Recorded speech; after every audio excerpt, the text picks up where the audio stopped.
Para fortalecer el aprendizaje de filosofía, destacaremos algunas ideas importantes acerca de Platón. Referente a la vida de Platón, su nombre verdadero era Aristócles. Nació en el año 427 a.C. en Atenas, en el seno de una familia aristocrática. Su madre, Perictione, era descendiente de Solón y su padre, Aristón, descendiente de Codro, un antiguo rey ateniense. Por influencia de su familia inició la carrera política, pero rápidamente se decepcionó del variable régimen ateniense. Estudió con Cratilo, un seguidor de Heráclito, pero fue Sócrates quien marcó su vida, su obra y su pensamiento. Siguió a Sócrates desde el 407 a.C. hasta cuando bebió cicuta en el 399 a.C. A la muerte de Sócrates viajó a Megara a conocer a Euclides, también discípulo de Sócrates y conocedor de los Eleatas. En el 390 a.C. se trasladó a Egipto, donde conoció al matemático Teodoro, y al sur de Italia, donde entró en contacto con los pitagóricos, entre ellos Arquitas de Tarento. En Sicilia, Platón se hizo amigo de Dion, cuñado de Dionisio I, tirano de Siracusa. Dion le pidió a Platón que convirtiera en filósofo a Dionisio, pero los tres terminaron perdiendo la paciencia en el intento. Dionisio I concluyó su relación vendiendo a Platón como esclavo. Rescatado por un amigo, Anicérides, en el mercado de Eginia, Platón regresó a su ciudad y fundó con dinero del mismo Anicérides la escuela filosófica de la Academia. Con la muerte de Dionisio I en el 367 a.C., Dion convenció a Dionisio II de llamar a Platón como consejero político. Platón viajó entonces a Sicilia, pero no pudo vencer las influencias enemigas que rodeaban a Dionisio II. Acusado de alta traición, Dion debió huir y con él Platón. Dionisio II, sin embargo, volvió a invitar a Platón a Siracusa y en el 361 a.C. este aceptó. Pero ambos terminaron peleándose debido a Dion, que vivía en el desierto. A Platón no se le permitió abandonar la ciudad, pero gracias a la intervención de Arquitas recuperó su libertad. Finalmente murió enseñando en Atenas en el 348 a.C. Hablemos del legado de Platón. Se ha dicho con justa razón que Platón es el filósofo más influyente de todos los tiempos. Algunos han llegado incluso a afirmar que toda la filosofía occidental es un comentario continuo a los textos de él. Pero, más allá de las exageraciones, lo cierto es que hemos conservado una cantidad considerable de escritos suyos que aún siguen siendo significativos para entender en qué consiste la actividad filosófica. El pensamiento de Platón es además una de las filosofías más sugerentes y atractivas por su método, por sus propuestas y por el modo de vida que propone. Platón no fue un pensador sistemático. No se le puede leer pensando que sus ideas constituyen un bloque sólido de afirmaciones articuladas en una estructura invariable. La obra de Platón es una reflexión viva en la que se asiste a la tensión a veces irreconciliable de los conceptos y en la que las preguntas, las actitudes y los problemas suelen ser más relevantes que las soluciones teóricas. Pero la filosofía de Platón tampoco es solo simple teoría. Sus aportes teóricos a la solución de múltiples problemas filosóficos son muchos, pero no constituyen la parte más importante de su pensamiento. Platón practicó la filosofía. Inspirado en su maestro Sócrates, vivió la filosofía en comunidad como un modo de vida y esa herencia se la dejó a sus discípulos. Los retos de la filosofía no se reducen a cuestiones abstractas y que merecen soluciones abstractas, sino que son problemas vivos que merecen una respuesta activa. El legado de Platón es múltiple. Por un lado está su obra escrita, una variedad de diálogos ricos en preguntas e ideas, verdaderas obras de arte literario que combinan la narrativa, el mito, la tragedia, el discurso y el razonamiento lógico brillante. Por otra parte está la Academia, la escuela filosófica que Platón fundó, una de las instituciones educativas de más larga trayectoria en la historia de Occidente. Además, Platón propuso un método de reflexión filosófica, la dialéctica, método sin el cual es difícil comprender la naturaleza misma de toda la actividad filosófica. La definición platónica de filosofía. En el diálogo de Platón, el banquete, Aristodemo narra el encuentro y la conversación que sostuvieron Fedro, Pausanias, Erixímaco, Aristófanes, Agatón, Sócrates y Alcibíades con motivo de la celebración del triunfo del poeta Agatón en un concurso de tragedias. El tema escogido es el amor. eros en griego. Cada uno de los asistentes al banquete interviene en orden para hablar del tema. Los 5 primeros participantes exponen discursos en los que se elogia el amor como un dios. Sócrates interviene después, pero no propone un discurso propio, sino que comienza por interrogar a Agatón, para luego citar lo que una sacerdotisa de Mantinea llamada Diotima le enseñó sobre el origen de Eros. Finalmente, Alcibíades, ebrio y acompañado de un flautista, pronuncia un elogio de Sócrates. El diálogo concluye cuando los asistentes se van durmiendo uno a uno. Al despuntar el día siguiente, solo Sócrates queda despierto y se va sereno a sus ocupaciones diarias. Tanto los componentes narrativos como la estructura teatral del diálogo son significativos. Nada se le escapa a Platón.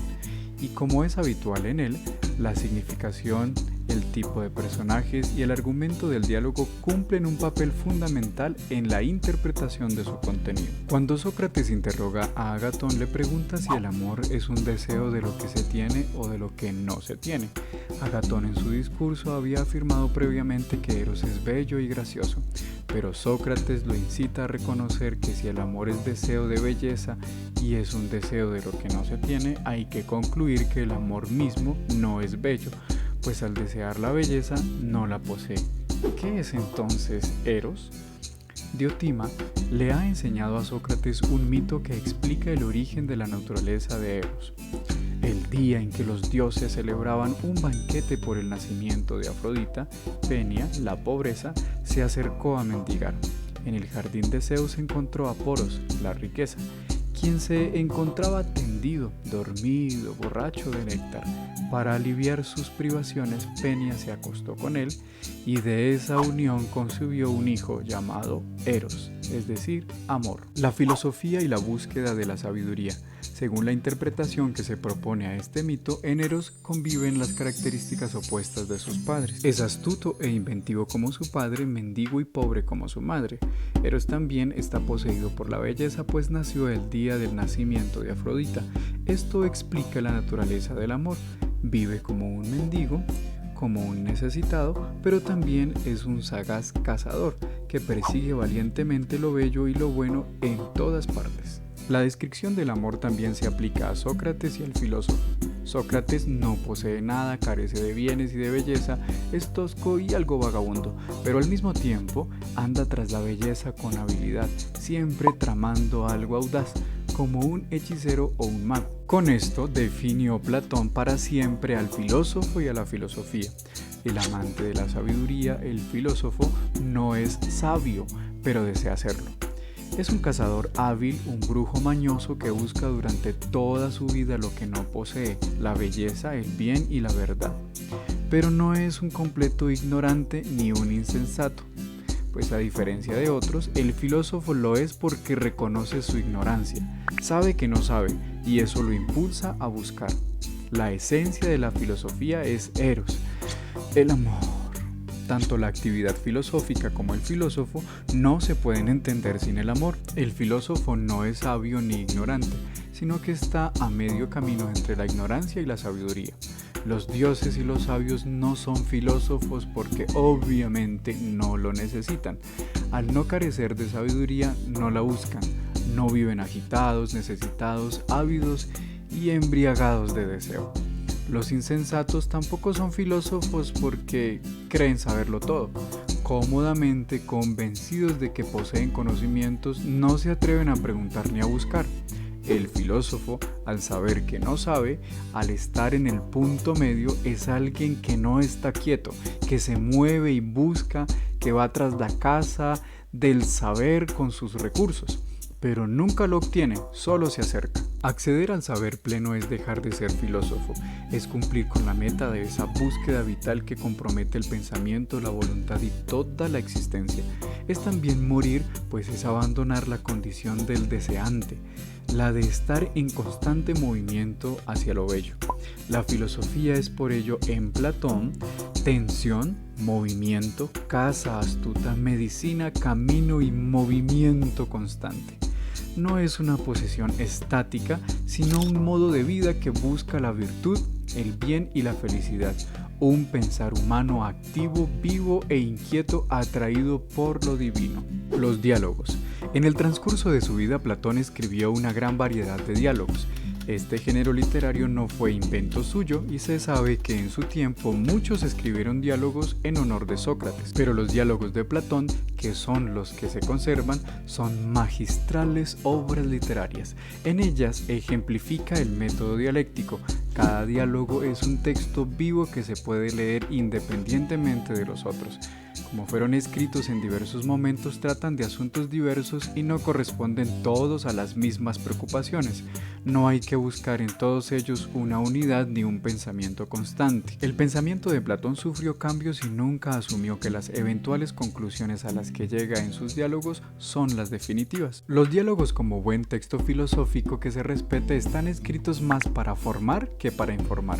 Nos enseñan a pensar dialógicamente, a argumentar y a cuestionar. En cada diálogo encontramos un personaje central que dirige la conversación.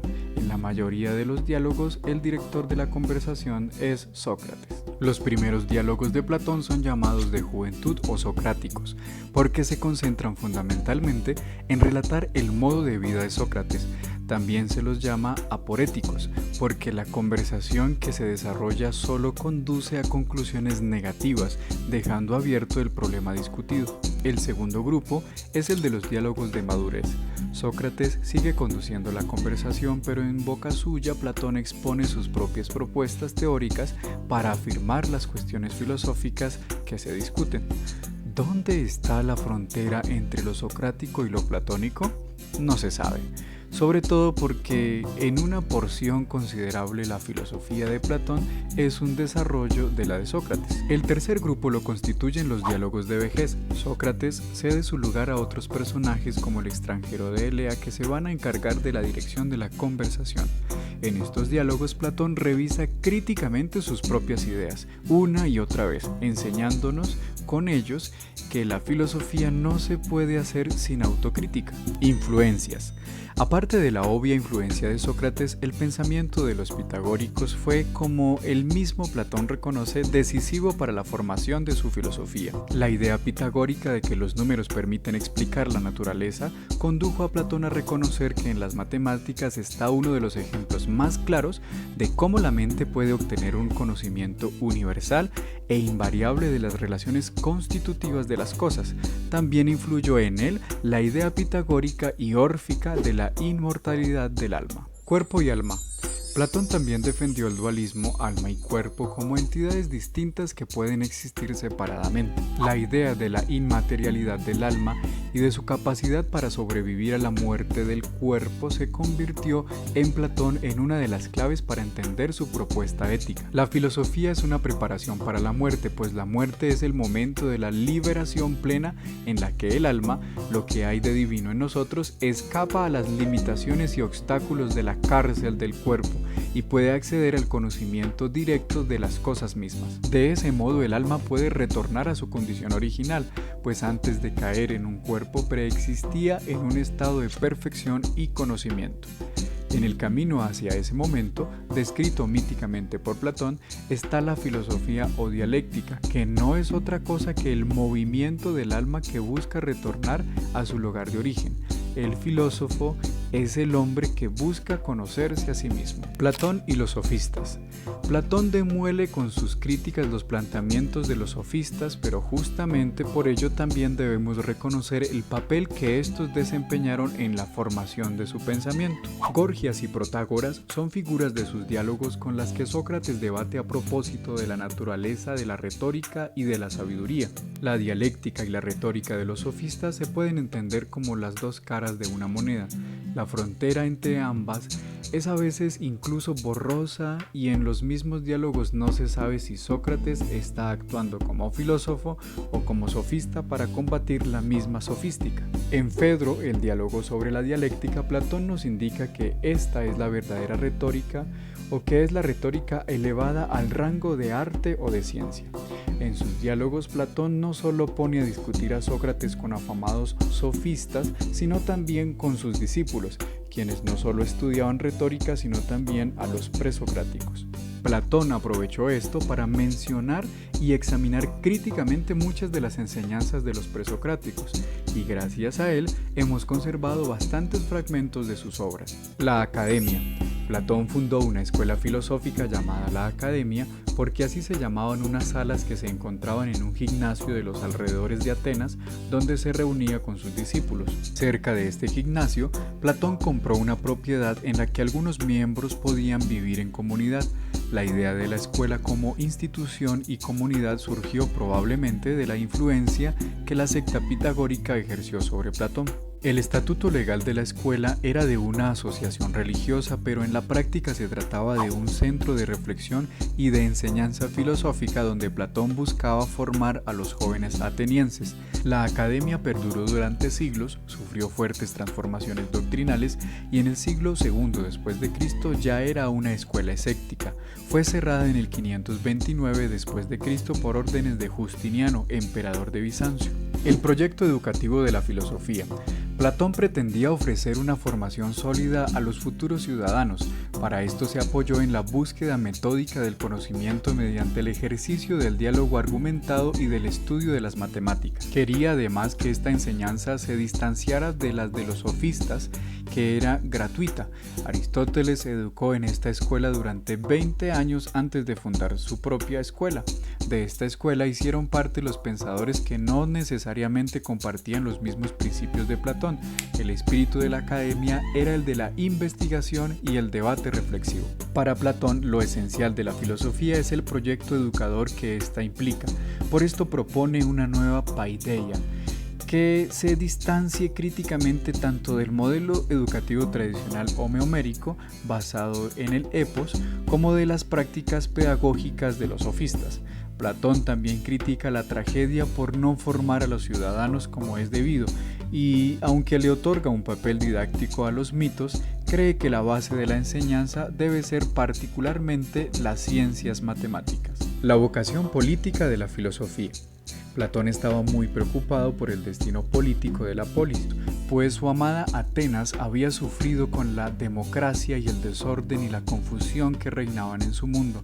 La tarea de la filosofía es por ello una tarea política fundamental.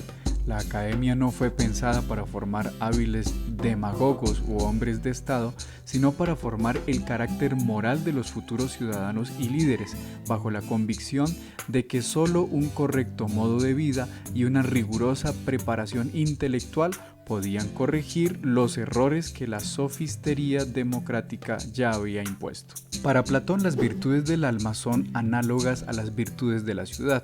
Una ciudad perfecta es aquella en la que los hombres actúan virtuosamente, poniendo en práctica día a día la ley moral grabada en sus almas. Pero como los hombres perfectos no existen y es como imposible hallar uno solo que pueda regir con su virtud los destinos de toda una polis, además de que esto último es un poco práctico, ya que es difícil que los ignorantes le hagan caso, la polis debe construir su virtud en el fundamento seguro de la educación de sus ciudadanos y en la formulación de leyes escritas y justas. El Estado como alma justa es la correcta disposición armónica de sus partes. Para Platón hay una naturaleza del Estado. La justicia consiste en actuar conforme a esa naturaleza. Los tres grandes integrantes del Estado, los productores, los guardianes y los gobernantes, además de cumplir con su función, deben actuar conforme a una virtud, la templanza, la fortaleza y la sabiduría respectivamente. La peor forma de gobierno para Platón es la democracia. La pluralidad de intereses y el hecho de medir todas las metas con el mismo rasero hace que los hombres vivan desorientados y que la armonía no sea posible. Mejor es la aristocracia, que solo es buena si se basa en la escogencia de hombres nobles por su virtud y no por sus ganancias o títulos. Mejor aún que la aristocracia es la monarquía si hubiese un rey amante de la sabiduría que orientase la ciudad hacia lo más valioso, el bien, la belleza y la verdad. Cuando en la ciudad no hay leyes ni virtud y los hombres solo buscan la fama, el poder o las riquezas, estos tres modos de vida políticos se degeneran. La monarquía se convierte en tiranía, la aristocracia en oligarquía o timocracia, y la democracia degenera en una forma peor, la anarquía. El alma virtuosa. Ya hemos dicho que para Platón el alma es inmortal, pero el alma, como el Estado, también tiene fuerzas en su seno que si no se organizan entran en conflicto y producen injusticia e infelicidad. La parte racional del alma debe regir los destinos de la misma como un cochero gobierna un carro tirado por caballos. El ser humano es sobre todo un ser que busca la verdad, pero también es un ser agresivo y voluntarioso. Su parte afectiva le permite sobrellevar las dificultades, pero sin el gobierno de la razón conduce a las personas a la búsqueda exclusiva de la fama, el honor o el poder. Además, el ser humano es un ser sexual y también un animal que necesita alimentarse. Tiene apetitos, un alma concupiscible, que también necesita del gobierno de la razón para que el ser humano no se vea arrastrado hacia el vicio. Cuando la búsqueda del placer o la fama impera por encima de la búsqueda del saber, el ser humano no es feliz. Un hombre justo, virtuoso y feliz es aquel que logra la armonía en su interior subordinando los deseos más bajos al anhelo del conocimiento del alma racional. El hombre que valora todos sus apetitos por igual vive en ese estado de confusión e indefensión que caracteriza la democracia. Polis y alma, política y ética, son para Platón dos aspectos de la misma cosa. El problema político fundamental es un problema ético. ¿Qué modo de vida debemos practicar? El conocimiento. El alma virtuosa busca el conocimiento y orienta todos sus esfuerzos en este sentido. Pero, ¿cuál conocimiento? La respuesta de Platón es tajante: el conocimiento de la esencia de las cosas. Sócrates ya había hablado de ir tras la definición, buscando lo que es universal y común. Platón da un paso más, señalándole a la filosofía una meta elevada. Así entonces, Platón distingue dos tipos de conocimiento: el conocimiento sensible que obtenemos a través de la percepción y que genera opiniones, y el conocimiento racional que obtenemos a través de la reflexión y que genera ciencia. La primera clase de conocimiento es insegura, no solo es débil y confusa, sino que conduce al engaño, pues nos hace creer que sabemos cuando en realidad no sabemos. Las opiniones humanas y las sensaciones de las que surgen no son una guía segura para el filósofo. El filósofo, amante de la sabiduría, debe pensar, buscar con su razón e ir a la casa de la esencia de las cosas mediante el razonamiento, puesto que es lo único que puede asegurar la ciencia y el conocimiento, la episteme. Lo que es pensable, lo que es objeto de conocimiento, seguro, universal y necesario, no como la opinión odoxa que es inconstante y aparente. Las formas o ideas. Lo que es pensable son las esencias de las cosas, o también las esencias de las cosas son el objeto natural de la contemplación del pensamiento, pero las esencias no son una creación de la mente humana. Lo que es invento del hombre es la opinión. En cambio, la ciencia es el acceso racional a una realidad que ya estaba allí presente, pero que los seres humanos sencillamente habíamos olvidado por estar embelesados con los sentidos y por dejarnos arrastrar por nuestras bajas pasiones. Sin embargo, nuestra alma humana, de la misma forma que Eros, el amor por naturaleza, quiere retornar a su origen divino, y lo hacen buscando la belleza y el bien, indagando por la esencia de las cosas. Lo más real, lo fundamental, la condición misma de posibilidad de todo lo que experimentamos son esas esencias que preexisten a nuestro descubrimiento y que Platón llamaba eidos, es decir, formas o ideas. El mundo de las ideas. No nos podíamos ir sin acercarnos a la teoría de las ideas, que es quizás lo más famoso de la filosofía de Platón, pero es lo más incomprendido. El eidos no es un ideal en el sentido moderno que tiene esta última palabra. El eidos es un cambio, la realidad, la causa fundamental de la existencia de los seres que percibimos. El hecho de que el eidos sea solo pensable nos confunde, porque ingenuamente creemos que lo real es lo perceptible o tangible. Según Platón no es así, pues vivimos engañados por esto como habitantes de una caverna subterránea que atados de pies y de manos no vemos sino la sombra de las cosas, pero no las cosas en sí mismas. Si tan solo nos dejaran salir a la luz y pudiéramos salir a la luz, descubriéramos qué es lo verdaderamente real, el ser auténtico. Para esto está la dialéctica. La filosofía no es sino una medicina para nuestra alma enferma en la caverna del olvido. para que recuerde su verdadera naturaleza y se eleve hacia las ideas. Es decir, el conocimiento es reminiscencia.